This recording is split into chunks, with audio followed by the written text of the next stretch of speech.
Hello দর্শক, আসসালামু আলাইকুম। স্বাগত সবাইকে লাবণী কিচেনে। আশা করি আপনারা সবাই ভালো আছেন। আবারও চলে এসেছি আপনাদের জন্য বেশ কিছু উপকারী টিপস নিয়ে। আজকের এই ভিডিওটি একটি রিকোয়েস্টেড ভিডিও। অনেক ভিউয়ার্স এবং আমার লাভলি আপুরা জানতে চেয়েছে তাদের গার্ডেনে পুঁইশাক আছে, কিন্তু ডে বাই ডে যতই বড় হয় ডগাগুলো একেবারেই চিকন হয়ে যায়।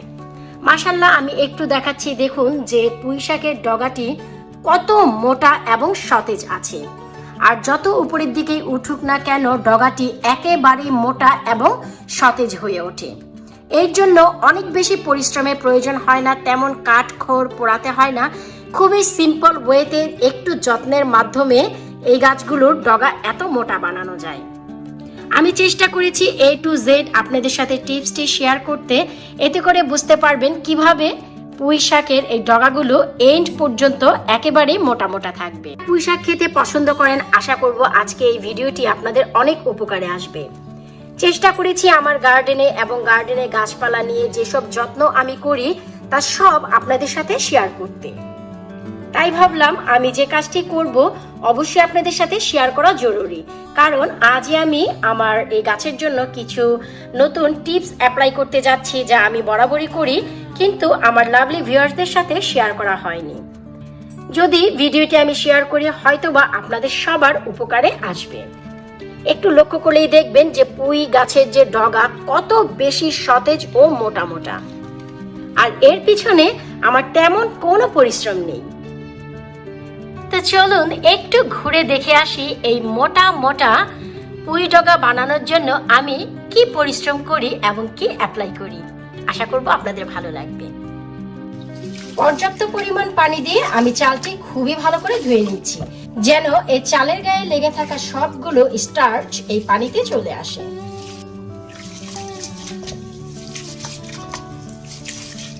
ধুয়ে নেওয়ার পর প্রথম যে পানিটি হয়েছে আমি একটি জগে নিয়ে নিচ্ছি।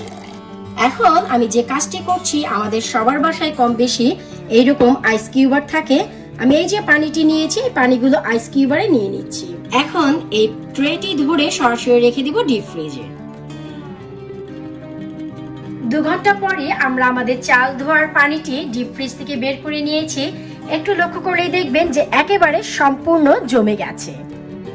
যেহেতু এটি সিলিকন মোল্ড, তাই এই বরফের টুকরোটি তুলে নিতে কোনো সমস্যা হবে না।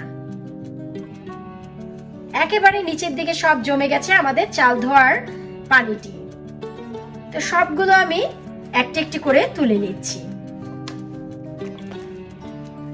এখন এই সবগুলো বরফের টুকরো আমরা ছোট্ট একটি জিপলক ব্যাগে ভরে রাখবো।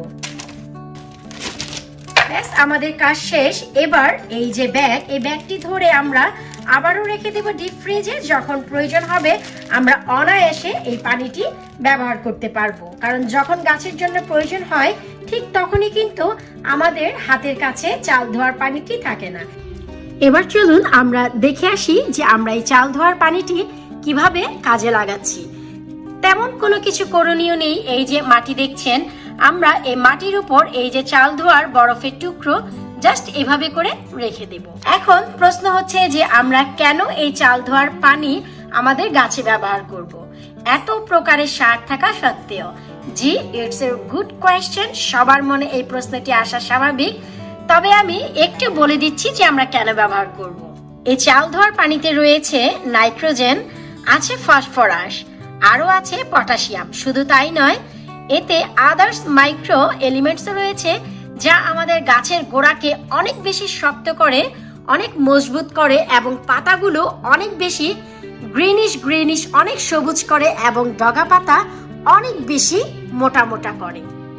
কারণ একটি গাছের জন্য প্রয়োজন হচ্ছে নাইট্রোজেন, ফসফরাস এবং পটাশিয়াম এবং আদার কিছু মাইক্রো এলিমেন্ট যা গাছের জন্য প্রয়োজন।